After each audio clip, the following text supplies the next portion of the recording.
जैसा कि आप सभी जानते हैं, आईआरडीआई रेगुलरली नए नए चेंजेस लाती है जिससे कि इंश्योरेंस सेक्टर को अधिक प्रोग्रेसिव बनाया जा सके। जो कस्टमर्स हैं, जो उसके डिस्ट्रीब्यूटर चैनल्स हैं, उन सबको एक सही प्लेटफॉर्म मिल सके, सही ढंग से ये काम कर सके। तो इन सब के लिए वो तरह तरह से रेगुलेटरी अपडेट्स लाती रहती है। इसका अभी फ्यूचर का क्या प्लानिंग है, आईआरडीआई का फ्यूचर प्लानिंग क्या है, किस तरह से ये भविष्य में अपनी रणनीति बना रही है, उस पर बात करेंगे। लेकिन उसके पहले आपको बता दूं कि जो आईआरडीए के जो अभी प्रेजेंट जो इसके चीफ हैं, यानी प्रेजेंट जो इसके प्रेसिडेंट है आईआरडीए चीफ जो हैं, वो अजय सेठ है, जो कि इसके पहले अच्छे अच्छे पोस्ट पर रह चुके हैं। फाइनेंस सेक्रेटरी थे, secretary department of economics affairs government of India में ये रह चुके हैं। तो इनको अच्छा अनुभव है ये जो इंश्योरेंस इंडस्ट्री को कैसे प्रोग्रेसिव बनाना है, इसकी ग्रोथ में कैसे योगदान देना है, जो कस्टमर्स हैं उनके लिए कैसे अच्छी योजनाएं बनानी है, साथ ही जो उसके डिस्ट्रीब्यूशन चैनल्स हैं उनको कैसे ग्रोइंग बनाना है, कैसे उसके लिए काम करना है। तो इन सब की इनकी अच्छी नॉलेज है, इन पर अच्छी पकड़ है इनकी। और इन्होंने जो एक फ्यूचर प्लानिंग पेश किया है अभी हाल ही में, इन्होंने जो इकोनॉमिक टाइम्स को जो अपने इंटरव्यू दिया था, 89 में एक इंटरव्यू उनकी पब्लिश है, आप उसको देख सकते हैं। इससे लगता है कि ये बहुत ही प्रोग्रेसिव हैं और केवल कस्टमर ही नहीं बल्कि जो डिस्ट्रीब्यूशन चैनल्स हैं उनके लिए भी ये अच्छा काम करेंगे, इससे साफ जाहिर होता है। तो इनका फ्यूचर प्लानिंग क्या है, इस पर बात करेंगे। लेकिन आगे बढ़ने से पहले बता दूं कि यह चैनल फाइनटेक गाइड कंप्लीटली एलआईसी के एडवाइजर्स को डेडिकेटेड चैनल है। यदि आप एलआईसी के एडवाइजर हैं और अभी तक आपने इस चैनल को सब्सक्राइब नहीं किया है तो ज़रूर सब्सक्राइब कर लें, साथ ही बेल आइकन को ऑल पर सेट कर दें, जिससे जब भी कोई नई वीडियो अपलोड हो तो उसका नोटिफिकेशन आपको प्राप्त हो जाए। साथ ही इसके प्लेलिस्ट को भी आप ज़रूर फॉलो करें। वहाँ अलग अलग ग्रुप्स में आपके लिए उपयोगी वीडियोज़ हैं, टेक्निकल और ट्रेनिंग वीडियोज़ हैं, जहाँ पर आप ऑनलाइन काम करना सीख सकते हैं वीडियोज़ को देखकर। जैसे आप आनंदा से पॉलिसी कैसे करेंगे, ऑनलाइन ई-नैच कैसे करेंगे, तो उन वीडियोज़ को भी आप देखें। साथ ही मोटिवेशनल वीडियोज़ भी हैं, रेगुलेटरी अपडेट्स जो आते हैं आईआरडीए और कंपनियों के अपडेट्स, उसका अलग से एक ग्रुप है प्लेलिस्ट में, तो उन सबको आप फॉलो कर सकते हैं। और इनको फॉलो करते हुए ही आप इंश्योरेंस इंडस्ट्री में, विशेषकर एलआईसी के क्षेत्र में आप आगे बढ़ सकते हैं। तो उनको ज़रूर फॉलो करें प्लेलिस्ट को। चलिए आज के टॉपिक पर आगे बढ़ते हैं। जैसा कि आप सभी जानते हैं कि मिस सेलिंग पर आईआरडीए की अधिक नज़र होती है। हाल ही में जो नंबर ऑफ़ पॉलिसीज़ की सरेंडर की रेट बढ़ी है, तो नंबर ऑफ़ सरेंडर की रेट बढ़ने का एक मेन कारण मिस सेलिंग भी है। लेकिन जो एक सर्वे कराया गया और सर्वे कराने के बाद ये चीज़ सामने आई कि ये जो सरेंडर हो रहे हैं पॉलिसीज़ की, इसका एकमात्र कारण मिस सेलिंग ही नहीं है। विभिन्न कारणों से मिस सेलिंग होती है, बैंक्स के द्वारा भी होती है, क्योंकि लोग बैंक्स में जाते हैं, वहाँ दूसरे फाइनेंशियल काम के लिए वहाँ पे जो उसके स्टाफ हैं वो पॉलिसी करवा देते हैं इंश्योरेंस की। तो ये सारे मिस सेलिंग्स हो रहे हैं। लेकिन इसके अतिरिक्त भी जो मुख्य कारण है सरेंडर की, वो सर्वे में सामने आया है कि लोगों पर ये लोन का भार अधिक बढ़ता जा रहा है। आज के समय में आप देखेंगे प्रत्येक व्यक्ति लोन लेता है। आज लोन के बहुत सारे प्लेटफॉर्म्स उपलब्ध हैं, इस कारण लोन लेना आसान हो चुका है।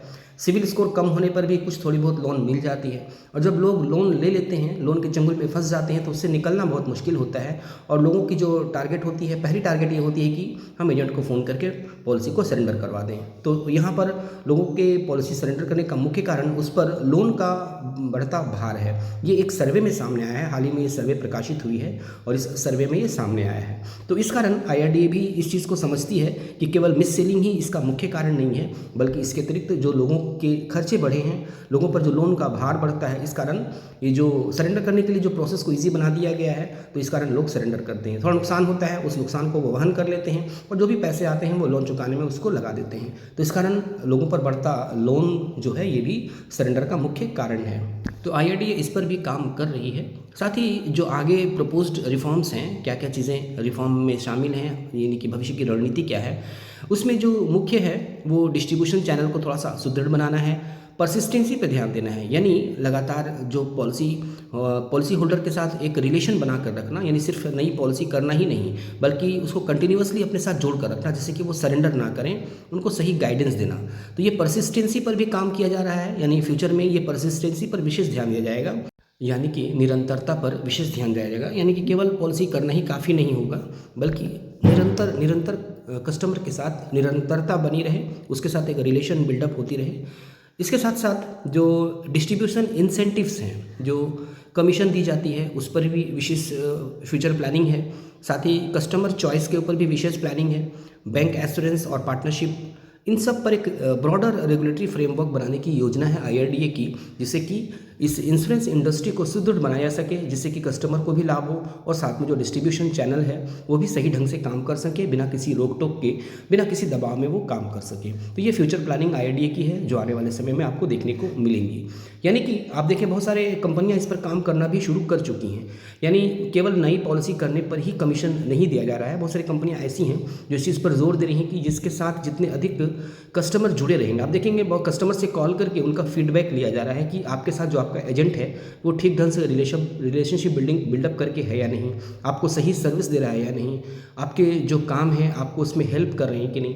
तो इस तरह की जानकारी फ़ोन करके ऑफिस की तरफ से बहुत सारी कंपनी के द्वारा लिया जा रहा है। और अभी हाल ही के समय में देखा गया है कि LIC की तरफ से भी ऑफिस से कॉल करते हैं कस्टमर को, उनके नेफ्ट के लिए कॉल करते हैं। जब नेफ्ट के लिए कॉल करते हैं तो साथ ही ये भी पूछ लेते हैं कि ये जो एजेंट है आपके साथ ठीक ढंग से काम कर, आपका साथ रिलेशनशिप बिल्डअप में है या नहीं, आपके साथ रिलेशनशिप में है या नहीं, आपको आपके काम को ईजी बना रहे हैं या नहीं। तो इस तरह से ये जो सर्वे किया जा रहा है, तो फ्यूचर में ये जो सर्वे है ये हेल्पफुल होगा इस चीज़ को बिल्डअप करने में कि केवल नई पॉलिसी ही नहीं, जिसके साथ जितना अधिक कस्टमर जुड़ा रहेगा, परसिस्टेंसी जितनी अच्छी रहेगी, जिन एजेंट्स की निरंतरता उसके कस्टमर्स के साथ बनी हुई है, उनको कुछ अधिक इंसेंटिव दिया जाए, कुछ उनको एक्स्ट्रा कमीशन दिया जाए, जिससे कि मार्केट में सरेंडर की जो दर है वो घटे, कस्टमर का फेथ बिल्डअप हो इंश्योरेंस के साथ, और जो फेथ है वो बनी रहे। और इंश्योरेंस फॉर ऑल बाय 2047 इसको सक्सेस बनाने में गवर्नमेंट को भी इसका लाभ मिल सके। तो इस कारण सभी कंपनियां इस चीज़ में लगी हुई हैं कि फ्यूचर में केवल नई पॉलिसी पर ही नहीं, बल्कि जो पुरानी पॉलिसी की परसिस्टेंसी है उस पर भी अलग से उनको कुछ इंसेंटिव दिया जाएगा। साथ ही जो डिस्ट्रीब्यूशन चैनल्स हैं, जो भी एजेंट्स हैं, एडवाइज़र्स हैं, और जो भी डिस्ट्रीब्यूशन चैनल्स के थ्रू ये इंश्योरेंस की पॉलिसी सेल होती हैं, उनके लिए भी विशेष फ्रेमवर्क बनाया जा रहा है, जिससे कि वो इजीली काम कर सकें, बिना किसी विघ्न के, बिना किसी बाधा के वे आसानी से काम कर सकें, स्मूथली काम कर सकें। इसके लिए भी योजनाएं बनाई जा रही हैं। बीमा सुगम अभी थोड़ी देर हो रही है उसको कंप्लीट फुल फेज़ में लॉन्च करने में, क्योंकि वहाँ पर डिस्ट्रीब्यूशन चैनल को भी जोड़ा जाना है, जिसके कारण आसानी से जो डिस्ट्रीब्यूशन चैनल है वहाँ से भी पॉलिसी कर सकें, क्योंकि कस्टमर्स तो वहाँ से पॉलिसी इजीली डायरेक्ट कर ही सकेंगे। लेकिन जिन कस्टमर्स को प्रॉब्लम होगा वो किसी एडवाइज़र्स की वहाँ से हेल्प लेंगे और उस एडवाइज़र के थ्रू भी वहाँ पॉलिसी ले पाएंगे। तो इस कारण इस पर भी फ्रेमवर्क बनाई जा रही है कि किस तरह से आसानी से जो डिस्ट्रीब्यूशन चैनल से वो काम कर सकें और कस्टमर को आसानी से इंश्योरेंस के साथ जोड़ सकें। तो फ्यूचर प्लानिंग में ये भी शामिल है। साथ ही आपको यह बता दूं कि ये सारी जो जानकारियां आपको यहाँ प्रदान की जा रही हैं, फाइनटेक गाइड पर जो भी जानकारियां अपलोड की जाती है वो ऑथेंटिक सोर्सेज के थ्रू ही जो जानकारियां मिलती है उन्हीं को बताई जाती है, उन्हीं को अपलोड की जाती है। किसी तरह की कोई भी इधर उधर की बात यहाँ पर नहीं की जाती है। इस चीज़ को आपको ध्यान रखना है। आज की जो जानकारी दी गई थी वो विभिन्न सोर्सेज के माध्यम से, हमारी जो कंपनियों के साथ जो संवाद है उसके माध्यम से, इसके अतिरिक्त मिंट जो आप जानते हैं बिजनेस एक न्यूज़पेपर है, इसके अतिरिक्त इकोनॉमिक टाइम्स और इसके अतिरिक्त इकोनॉमिक टाइम्स, इन सब से ये ली गई जानकारी का निचोड़ था जो आज की जानकारी आपको दी गई।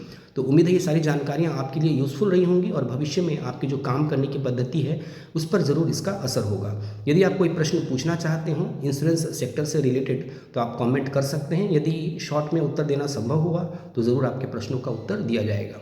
इस वीडियो को अन्य एडवाइज़र्स के बीच ज़रूर शेयर करें और इसको लाइक करना बिल्कुल न भूलें। Thank you.